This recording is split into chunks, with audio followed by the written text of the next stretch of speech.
Welcome into the NFL Opening Line Report Monday, July 13th. He's Teddy Covers. I am Drew Martin. We're talking NFL division futures. We're talking a little bit season win totals, Super Bowl futures, and a little bit Vegas economy at the end if we have time. But at Teddy_Covers, welcome in, buddy. How you feeling? I'm feeling all right, Drew. How about yourself, man? I'm feeling good. I'm excited for the NFL. I think we're going to have the season. I think it's going to go right when we're supposed to kick off, all the way through the Super Bowl. I'm optimistic this morning, Teddy. I like to hear that, man. So, I took a nap yesterday. They couldn't sleep last night. I ended up watching the movie Rudy, which we've all seen. I don't know how it got on, but I'm like, I started watching it. Next thing you know, it's 3 o'clock in the morning. You're bawling at the end. But the whole point is that, sometimes optimism pays dividends. I too. And look, what are we now? In theory, we're less than 2 weeks out from MLB. We're less than 3 weeks out from NBA, and we're less than 2 months out from the start of the NFL season. So perhaps there is some hope on the horizon, Drew. I'm with you on at least trying to be optimistic. Yeah, positivity, optimistic on the NFL season. And guys, make sure to check out sportsmemo.com, also wagertalk.com. We got week 1. Teddy's got a play up, so check that out at both sites. Right now, we're going to head down the list here, guys. AFC East all the way through all 8 NFL divisions. But Teddy, before we get started here, can we just summarize what's going on with the NFL heading into this season? We're down to 2 preseason games, right? Look, everything right now is still in the air. We've had 2 preseason games officially canceled. We could see more. At this stage, we don't know. No team, we don't have training camps yet. You know what I mean? The NFL's got a lot of protocols, and they've certainly put time and effort into, they have a 133-page document that the coaches were complaining about because it was obviously a lot of things are not easy to do and not the way that things have been done in the past. And we make fun of the stuff like, you can battle each other on the line, but you can't exchange jerseys after the game and all that sort of thing. There's 133 pages that the coaches have to get themselves familiar with, but it's happening. I mean, it's not like where it's tomorrow and we say, I feel great, this is going to go. But we're in a situation right now where things are coming together in a way that they weren't coming together a month or 2 ago. So perhaps they're, not going to hurt to have positivity. Yeah, for sure, Teddy. And I mean, one thing I was thinking, it's going to be tough on the front offices in the NFL, going from 90-ish players down to 53-man roster with 2 preseason games. And heck, who knows? Those are probably on the chopping block as well. To cut these rosters is going to be very difficult on the front offices. And heck, it may be a positive betting advantage out there. It could be a negative. It's tough to kind of read this. Yeah, I mean, it's not anything you can go in and say, well, I'm confident that this team's going to make all the wrong decisions and this team's going to make all the right decisions. That said, the better organizations are likely to optimize whatever resources they have to evaluate their personnel and come up with better decisions. There's certainly going to be some randomness. These players aren't going to have a chance to shine in games the way they did in previous August tilts, but you have to think that the organizations that have been successful, the organizations top to bottom that have produced consistent winning franchises will continue to have an edge in 2020. And of course, the teams that are going through any type of transition, new coach, new coordinator, new systems, new GM, they're likely to be a step or 2 behind. And, so continuity matters more this NFL offseason than any that I can think of. And I've heard people talking that, they had the lockout in, was it 2011 or 2010, 2010, or I think it was 2011. Something like that. And that the players came in and were able to get in shape and get the product on the field wasn't really affected. Yes, but there were still player organized workouts. They still had access to a lot of stuff in that lockout that they have not had access to in terms of keeping in shape, in terms of the running the playbooks that are in issues this year. So I don't think it's going to be seamless. The last time we had the lockout, it was fairly seamless. This year, there's going to be a big difference between the organizations that have it figured out and the teams that are just trying to work things out for the first time that don't have the quality organizations behind them. I would anticipate teams like the Redskins will do poorly. Teams like the Ravens will do well based on nothing else but the alternate offseason, the lack of a normal offseason. Right. And just kind of past performance doesn't mean future results are going to be the same, but it's kind of indicative. So I very much agree with what your analysis was, Teddy. And guys in the chat box, we got Elliot, Juan, welcome in, guys. WagerTalk as well, Andy Wortman. So some comments here. Brady versus Breeze twice a year now. Looking forward to that one. Absolutely. Elliot liking the Colts. And Juan, hey, we appreciate you shouting out. And Teddy, we got AFC East starting off here. New England Patriots, talk about, the organizations that have kind of proved it in the past. Maybe they might have an advantage this year. I'm seeing them AFC East futures odds plus 110, that followed by the Buffalo Bills at plus 150, Miami Dolphins plus 850, and excuse me, I skipped the New York Jets plus 800. I know that there's kind of some discrepancy in the marketplace, so the numbers might be off depending on what sportsbook you're shopping at. But Teddy, I'll throw it over to you. See any kind of things that catch your eye here betting AFC East futures? Absolutely. I mean, there's something for every division to talk about. This most assuredly. Now, realistically, this is a 2-team race. The odds certainly project that. The addition of Cam Newton for New England certainly puts them back in the conversation in a way that Jarrett Stidham didn't.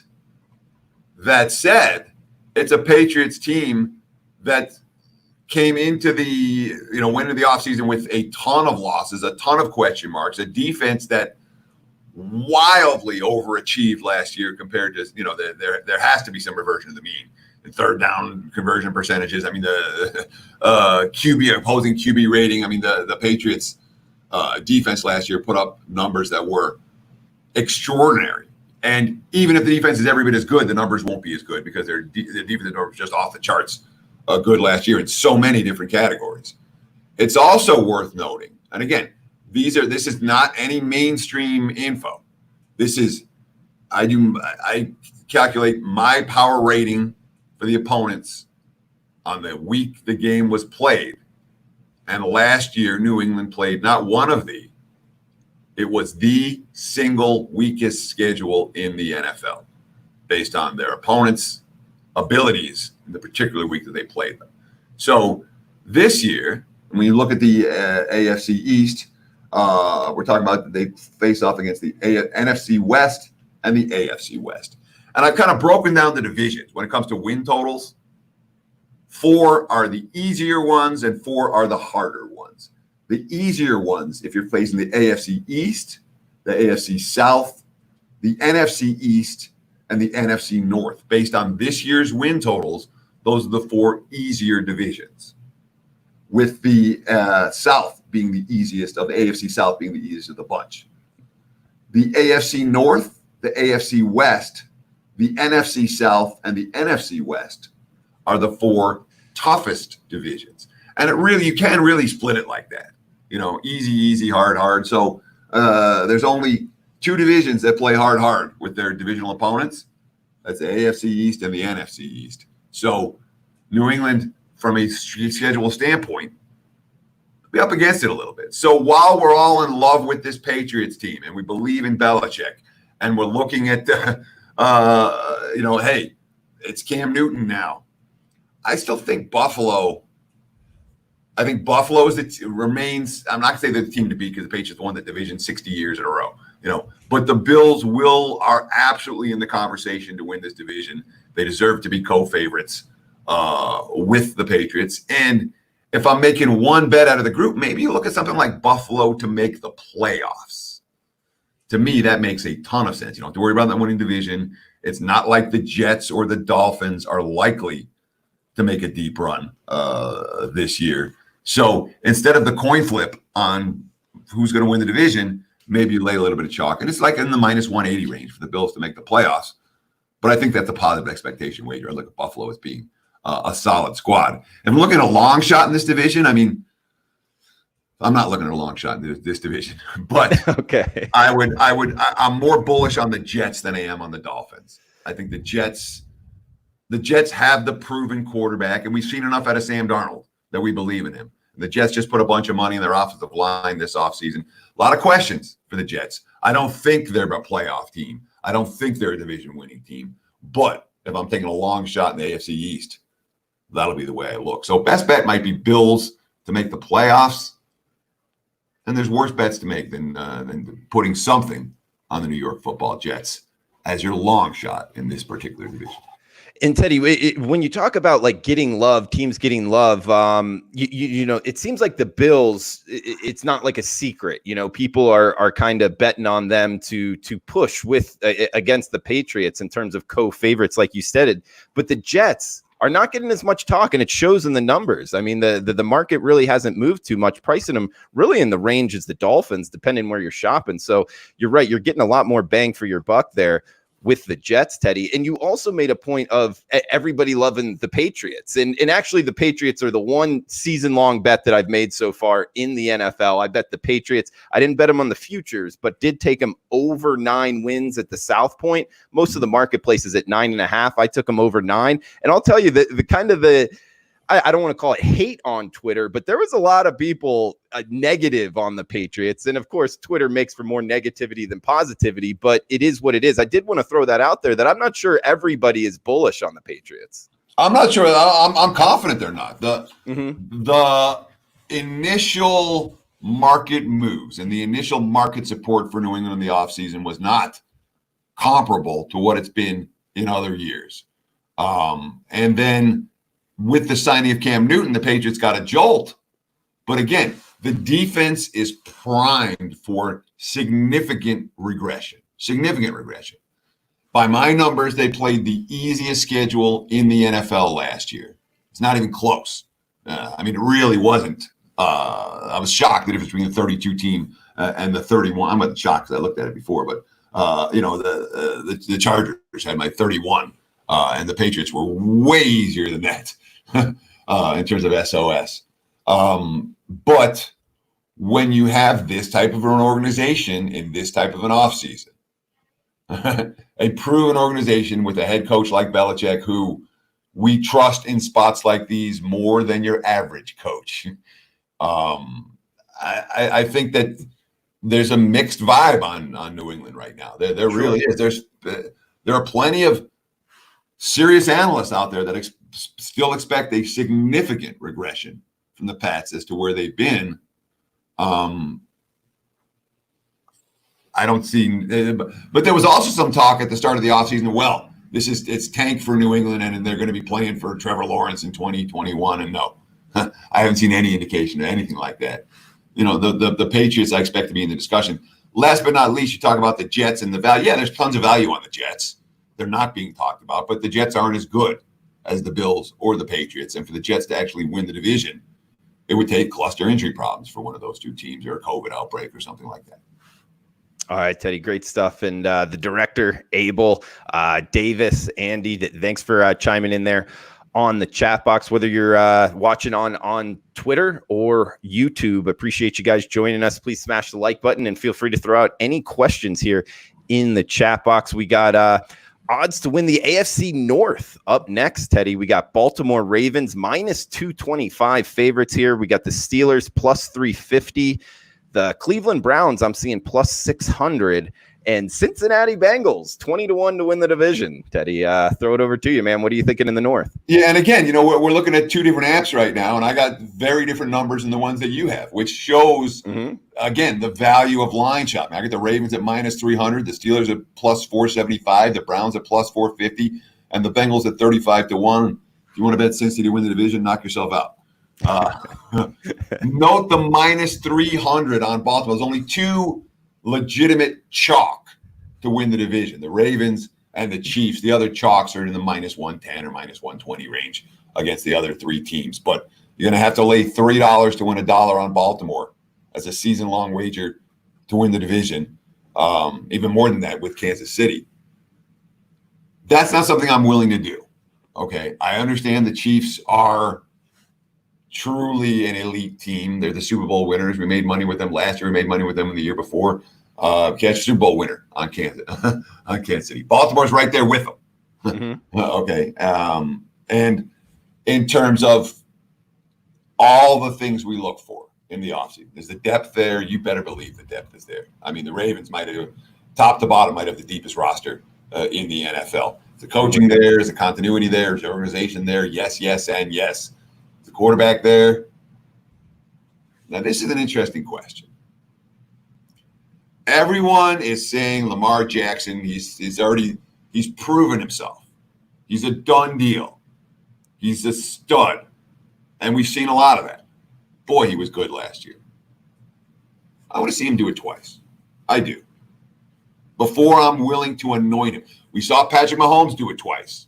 The second year he won a Super Bowl. Is the upside for the Ravens like that? Absolutely.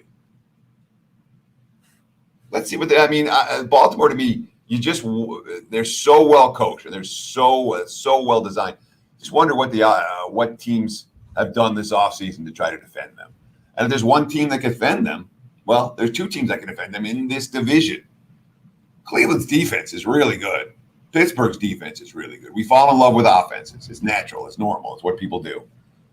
I wouldn't be shocked at all, again, to see the two co-middle teams, Pittsburgh or Cleveland, offer some value in the betting marketplace, offer some value in the future marketplace, offer some value to make the playoffs, and frankly, offer some value to win the division. Baltimore deserves to be the chalk. They deserve to be significant chalk. But both Cleveland and Pittsburgh, plus 450 or better to win the division, there's dumber bets you can make than that. Because, again, defense wins championship. Both those teams loaded in that regard. And as for Cincy stinks. Cincy, no chance. What they are. Okay. Teddy, I'll Davis in the chat box, he's saying Steelers could easily win the AFC North, healthy Big Ben, and a top 5 defense. I think he makes a good point. In what you were talking about, seeing Lamar Jackson do it twice, I'm a big Lamar Jackson fan. A couple things that do worry me if you're betting this future for them to win the AFC North you're having to pay chalk like you talked about, Teddy, is one, the injury factor. He's mobile and he's arguably the best athlete in the NFL at the quarterback position. But that and, having to see him have the success throwing the ball for the second year in a row, because we didn't see it so much at the college level, him kind of taking it to the next level like he did last year. I'm really worried about that as well, Teddy. Yeah, I mean, look, I'm not expecting a significant drop-off from Lamar Jackson. But Lamar Jackson's got to play at the level that he did last year or better for the Ravens to be serious contenders to win it all. And at minus 300, I'm not there with Baltimore. I could only look at the Cleveland and or Pittsburgh side here. And of the two, I mean, there's legitimate cases to be made for both. Boy, that Steelers defense was something last year. And again, if Ben comes back and is Ben of old, Pittsburgh should be competing in this division. And Cleveland had a ton of talent last year. They have a ton of talent this year. New staff, new coaching, you worry about that. But could Cleveland be playing their best ball in November? Absolutely, they could. When we look at schedule-wise for the AFC North, they play NFC East and AFC South. Easy. These are teams that we want to be betting over their win totals. These are teams that we want to be betting yes to make the playoffs. Some, at least on some level, because of the strength of schedule, easier for the AFC North teams and their opponents in the AFC East.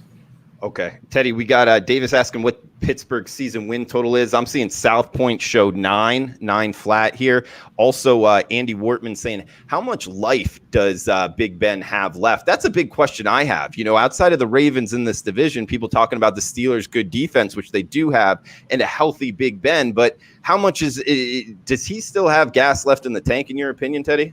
Haven't seen him throw. Haven't read reports about him. We don't know.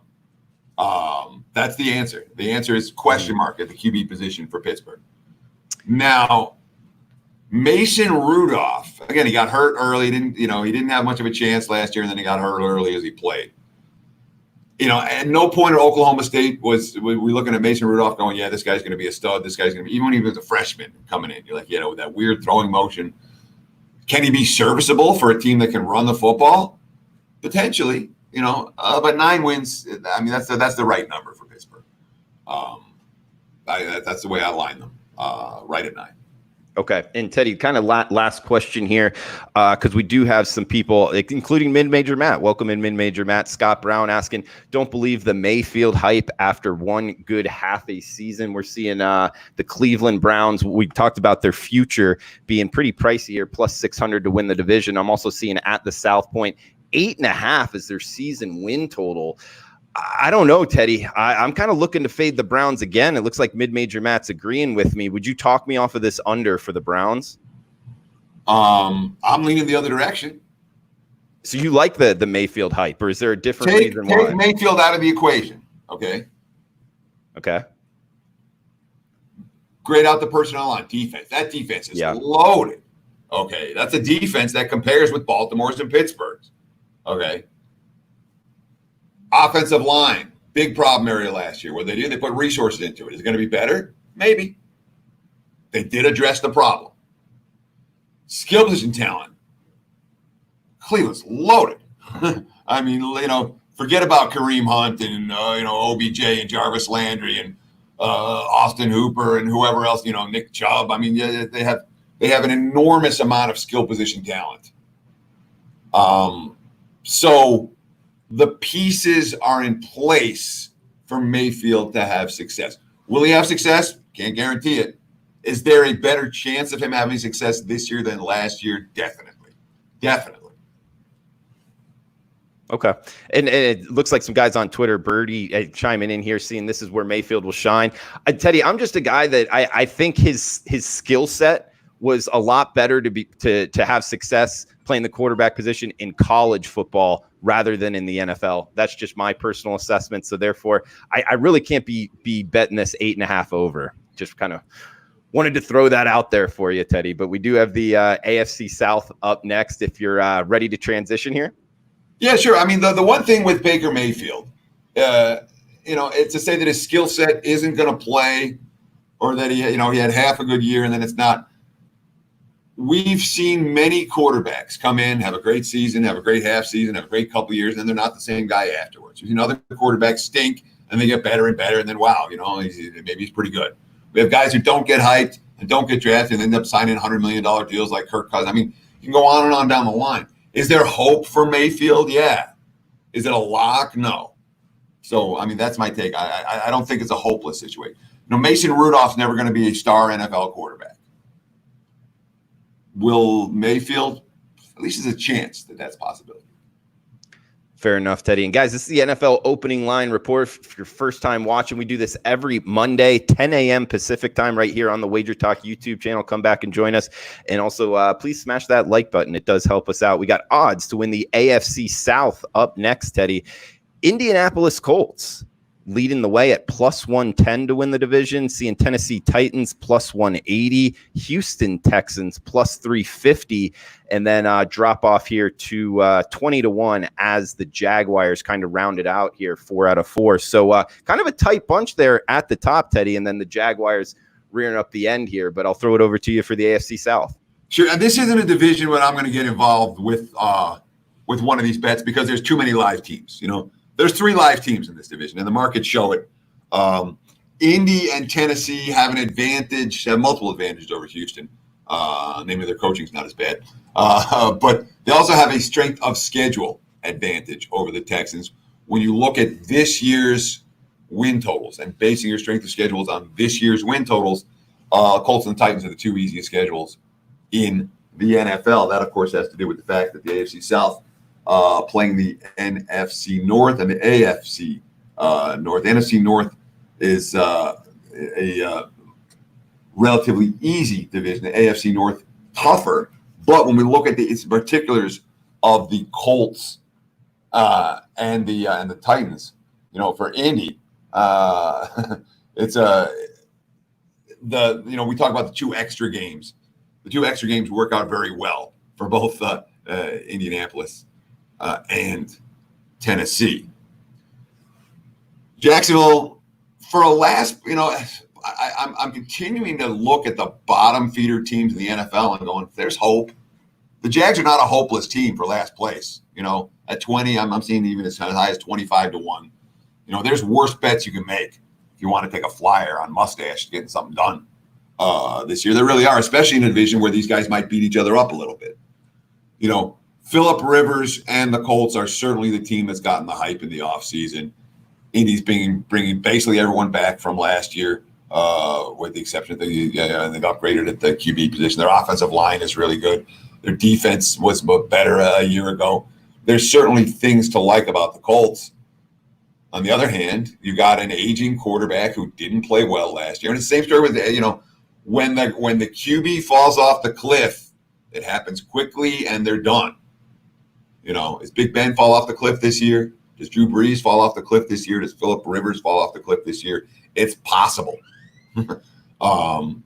And a lot of the love for Indy is certainly, the continuity, the schedule, and the QB change. Not necessarily the personnel. I continue to look at Tennessee, both Tennessee and Houston, as being somewhat of an undervalued commodity. The Titans last year, people are like, wow, it was Ryan Tannehill. Things broke right for them. If you just look at their stats with Tannehill at QB, they were elite. They weren't good. They were elite. They won playoff games. So it's a Titans team that, again, being a little bit overlooked in the markets this year. And then you look at the Texans, who, everyone hates O'Brien, and no one could believe that trading DeAndre Hopkins for a running back who hasn't had a good year in 4 seasons, and David Johnson. I think it was 2016 was his breakout year, and they still have to pay him. So nobody likes O'Brien, the GM. As head coach, they won, they've been 4 division titles the last 6 years, including back-to-back years. You ask me, which quarterback do I want in this division? Who's my number one QB? It's not close. No. Deshaun Watson. Defensively, it's not like they're hopeless. There's worse bets to make than the Texans out there. And the markets, again, they crashed on Houston pretty good. From a value standpoint, I think there's decent value on both Tennessee and Houston. From a week in, week out perspective, from a win the division perspective, from make the playoffs perspective. Those are the 2 teams that I'd be most interested in, even though Indy has a lot of things pointing in their direction. Yeah, great analysis, Teddy. I mean, schedule, and you're right. There are some things pointing away from Houston, but just like you talked about there with Deshaun Watson at the quarterback position, I like him to win this division. I would ask you, do you think it's a better bet to bet the Texans, plus 300-ish range to win the division, or bet them over 7.5 or 8 wins in a season win total? So I'm a fan. I've always been a fan of the win totals. The win totals give you a yes or no answer. The win totals, you're not paying any, you're paying extra juice when you're dealing with a 4-leg choice as opposed to a 2-leg choice. So I have no problem, and again, the Texans can have a good year. They could win 9 games. They could win 10 games and still not win the division. So, the safer bet is always the win total as opposed to the divisional wager. That said, at 3-1, and again, if you can find, and 3-1 to me is not enough. I want a little bit more than that. That's not a strike price for me. I'd rather have, so I guess an answer is I'd rather have the Texans over their win total than the division odds right here. Okay. And Teddy, we got Scott Brown in here saying Houston over 7.5 wins. That's what I was looking at as well, Scott. Also saying Watson has not had a losing season ever. That's a stat I didn't know about. The NFL, it sounds correct. College, it sounds correct as well. I don't know too much about his high school, but his high school didn't have a losing season. Yeah, even maybe freshman or sophomore year, I don't know, but that's actually a good catch there, Teddy. Do you think that actually matters though, in terms of a quarterback not having a losing season and just riding that trend? No, I'm not going to make the bet just for that reason. Okay, there are ample reasons to like the Texans over 7.5 wins. But to say, well, Deshaun Watson's never had a losing season, it does speak to his leadership, perhaps. But it also speaks to the talent level around him compared to the talent level on other teams around him. And in my mind, that's the bigger piece of the equation, why he's never had a losing season. You also wonder, okay, if they get punched in the mouth and they're sitting at at 3-5 at the halfway point, or 3-6 now. Let's say they lose the 9th game, and now you're going to have a losing season. Are they still going to fight? Yeah, does he quit? Right, that because he's never been put in that situation. That's a good counter argument there. We also got Mid-Major Matt at sportsmemo.com.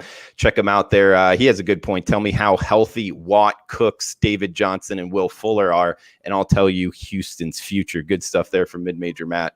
Teddy, we got AFC West here to finish off the AFC. One of the big favorites that you were mentioning here, I'm seeing Kansas City Chiefs minus 455 to win the West. Denver Broncos in second at plus 900.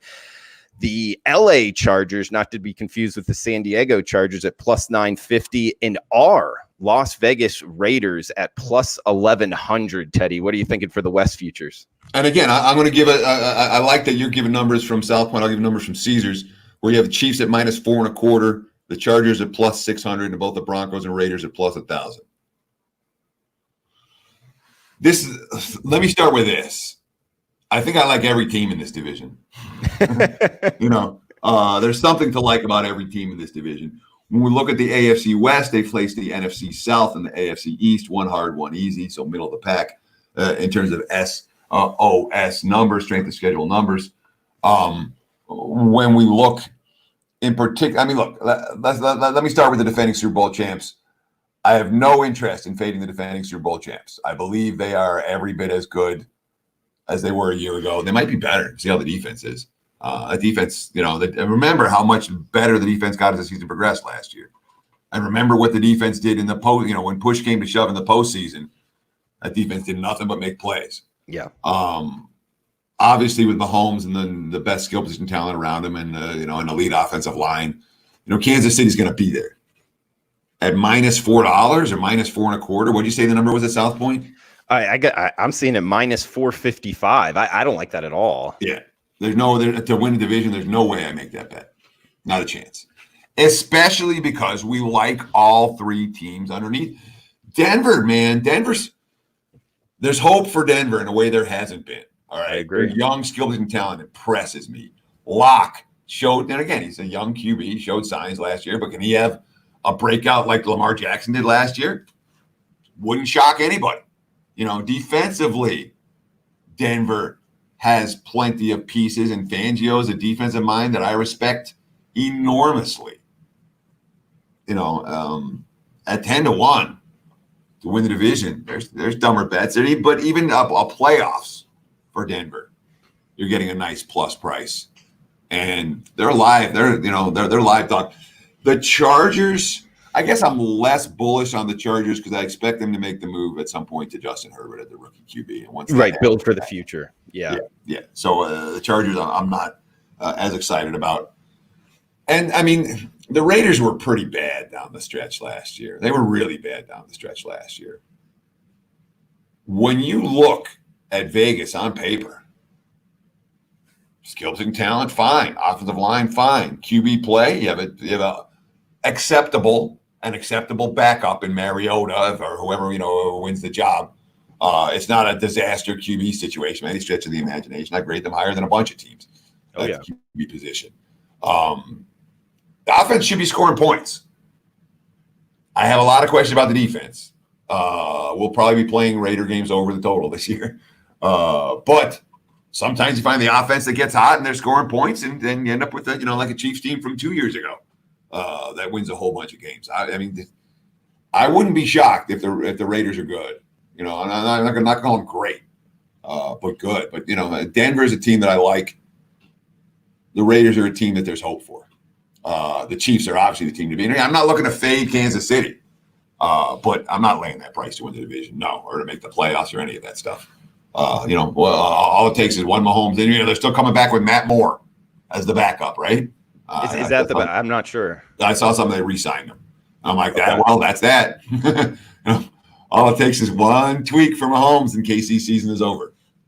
Yeah, so that's the main reason I wouldn't want to lay minus $4 and plus that for them to win the division. If he gets an injury early in the season, you're going to not be looking pretty there. And Teddy, one question I wanted to ask you about the AFC West here. we obviously have a change, and for sports bettors finding change with the Raiders moving. Now with the pandemic, it kind of changes things within that, with fans likely not being, at least to attend the games, at least in masses, for this season. Do you think there's any betting advantage that you can think of off the top of your head with the Raiders making the move from Oakland to Las Vegas? Not off the top of my head. There's not any particular angle that I'm looking at. That first home game, if the crowd was nuts, it'd be worth something. Right. That Monday Night Football week 2 against the Saints.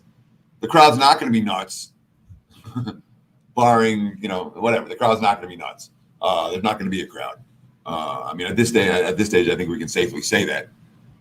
Which downgrades the, your home field edge for that game or moving forward. But it's not anything that the markets aren't. There's nothing that I see that the markets aren't seeing as well. The teams that in theory would have had the greatest home field edge this year, like the Raiders in theory, or the Saints, or Minnesota, those edges aren't going to be the same. On paper, we'll see if they work out well. We'll see how it plays out. But it's not. Initially, it's not. You can anticipate the stronger home fields. The markets are going to take a good portion of that away. Okay. And guys, we got the NFC East coming up here, and we'll need to book it through it. But Teddy, just real quick, have you driven by the stadium lately? It looks good, man. They're putting palm trees out front. Got the walkway in. The Raiders Stadium's starting to look good. Yeah. So I have a friend that lives like a couple miles down Russell Road. From the stadium, so I passed it. Actually, it was over there last week. I drove right by it, all the construction, all that. It looks sweet, dude. It looks sweet from the highway and all that. And of course, I was out and about in Vegas, a lot more this last week. My niece was in town, and when she's out here, we gotta go out and do stuff as opposed to hiding at home and doing research. I live on the south end of town, so whenever you're driving to the Strip, you drive right past Allegiant Stadium.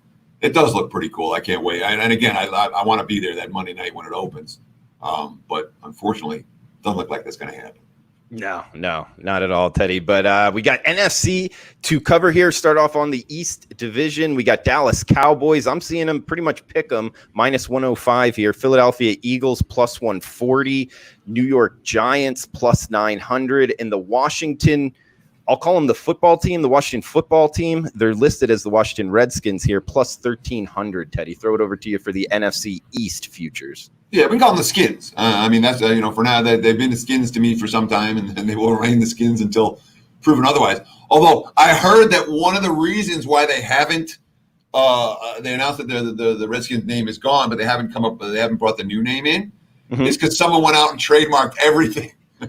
Oh, no way. Yeah. Put them in a corner. So every name that they were thinking of or possibly considering, some guy went out and trademarked some guy from Maryland, and now they're in negotiations as to what they can actually use. Wow. That's America for you, boy. It is. Some guy who has an idea says, "Hey, I could do this." He's got the whole NFL negotiating with him. So he went out there and was like Capitals and Terminators and whatever else. There's dozens and dozens and dozens. I saw a Twitter thread on it. They had the thing that the guy had trademarked or service marked or whatever it is. There's plenty. Okay. Well, you liking them here with the futures? 13 to 1? Okay. No, the Skins are as bad as any team in the NFL. They're hopeless. The Giants are hopeless. Strength of schedule wise, the Giants are up against it too. In this division, the NFC East plays AFC North and NFC West. That again, hard. This is a tough division. The odds show it very clearly. It's Dallas or Philly. I think both Dallas and Philly are flawed in their own way. Dallas, I've got questions all over that defense. And you have a QB in a contract year who, may or may not be happy with the situation. You have a new coaching staff. There are issues in Dallas. It's not a lock. Philly didn't have a 500-yard receiver last year. You look at their skill position talent. You're not looking at the Eagles going, wow, look at this playmaker. Look at that playmaker. Everyone's hurt. Philly's got the depth, though. And then you say right now, Who do you want? You have a choice. You can pick money. The money's not a factor. Prescott, Wentz. Who are you picking? I not confidently, but I'll pick Wentz. Yeah, and I'll probably pick Prescott, but again, not confidently. I don't love this division. I don't think there are any elite teams in the NFC East. This is a division I'm looking to bet a whole lot of overs. And the top contenders, Philly, again, their skill position talent is not great, and big loss in the offensive line as well.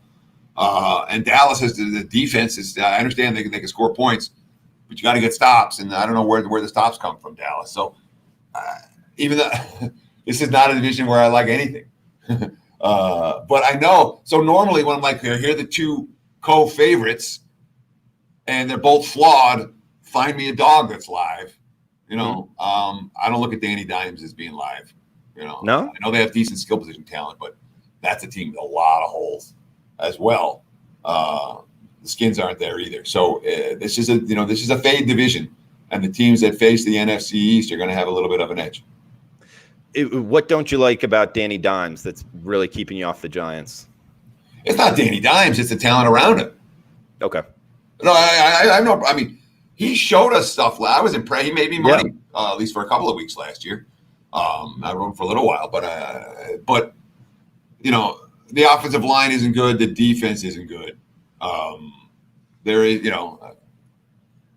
if the offensive line is better and they can run Saquon Barkley, 30 times a game, Danny Dimes will be great. But I don't see that offensive line, certainly not on paper, that level of improvement. Okay.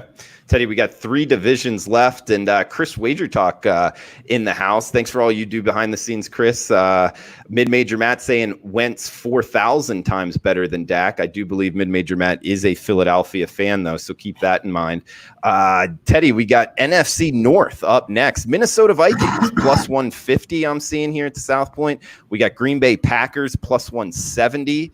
Then a little bit of a drop off here to the Chicago Bears plus 425, and the Detroit Lions rounding it out at 6-1 plus 600. Anything in the North that catches your eye? So note the nuance of this division real quick. Where Lions 6-1, I'm seeing here at Caesars it's 7-1.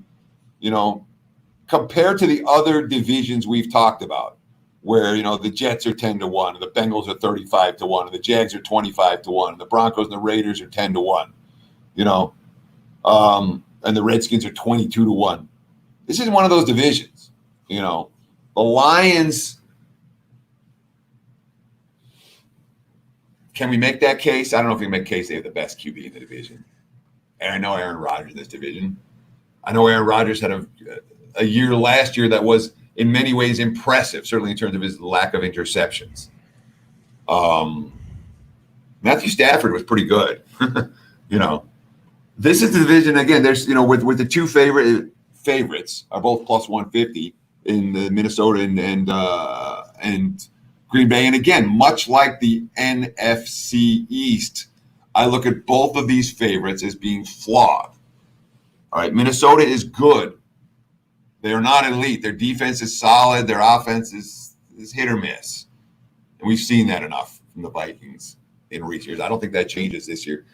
Green Bay wildly overachieved last year in a number of different ways. They too, they're a good team, sure. Are they a great team? No. Is there any way the Packers could be? I can picture the Packers being an elite team this year. No. So when you have a couple of good teams but not great, and you look behind them, you say, well, here's a Bears team that obviously underachieved last year, but in theory has a whole lot of pieces in place.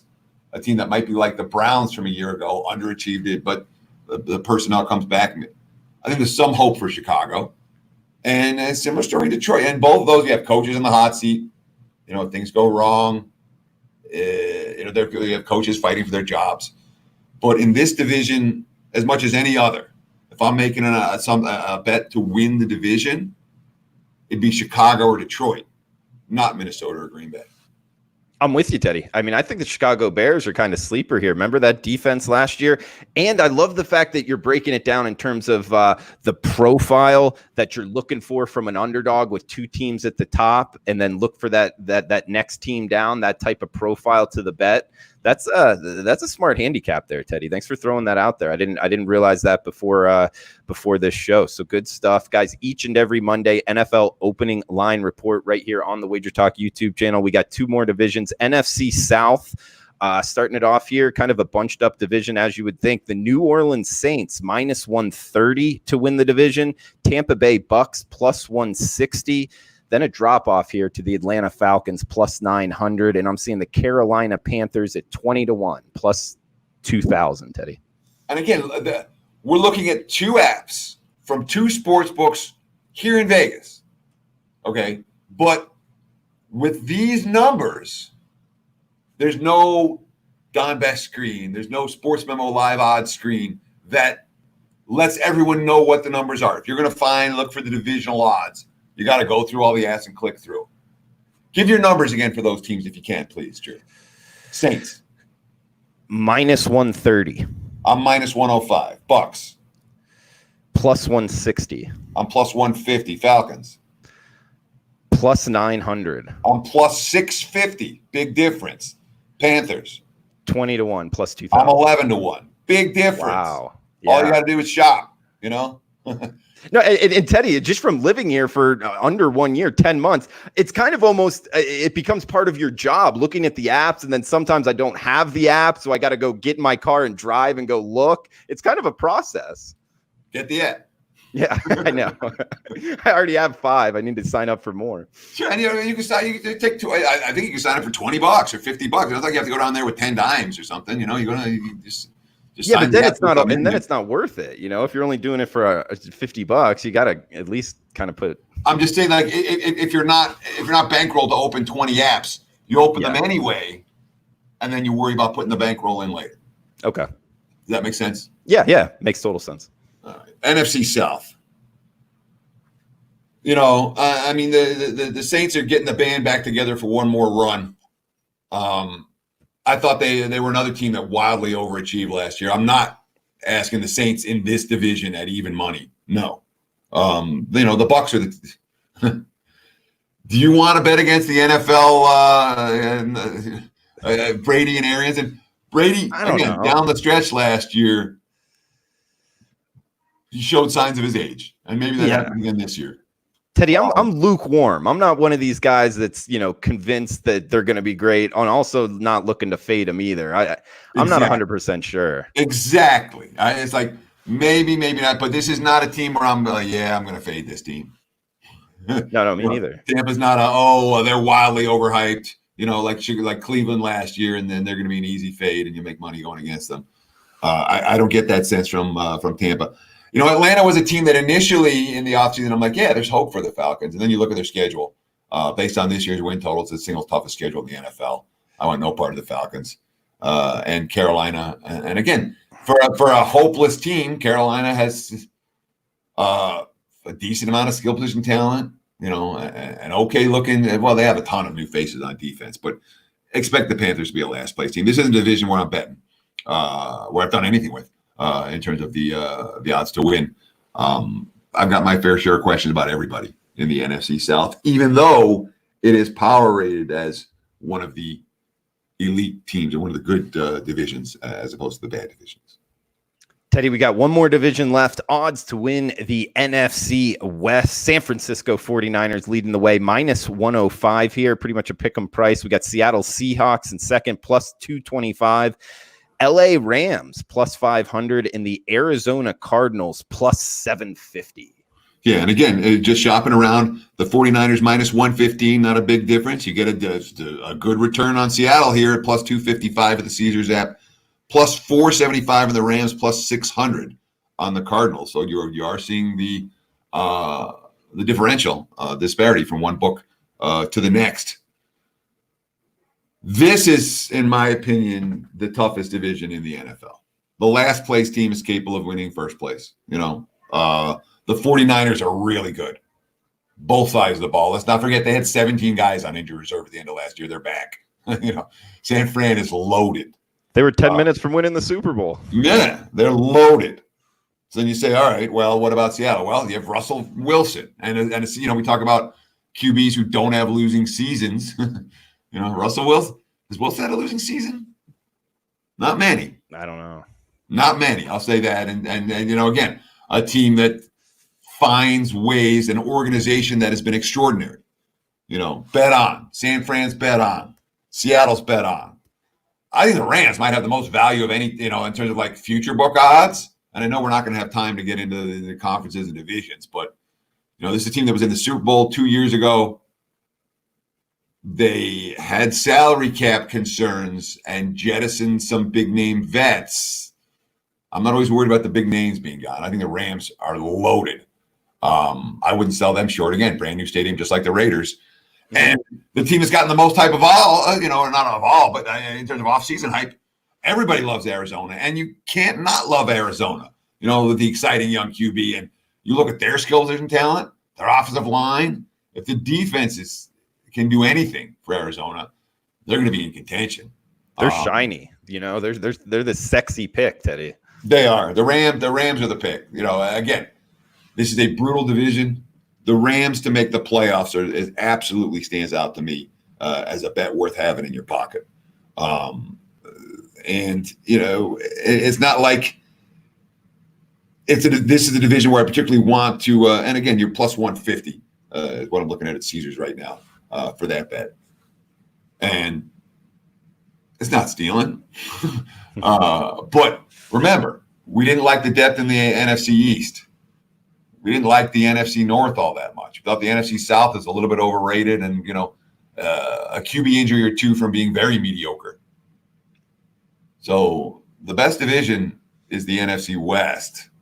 And when I'm getting, at plus 150 is not an incredible number for the Rams to make the playoffs, but it's a number worth looking at and considering because, again, on paper, that team can compete with San Francisco, who was a Super Bowl team in the line of 10.5 wins this year and one of the elites. I think the Rams of this group are the most undervalued commodity.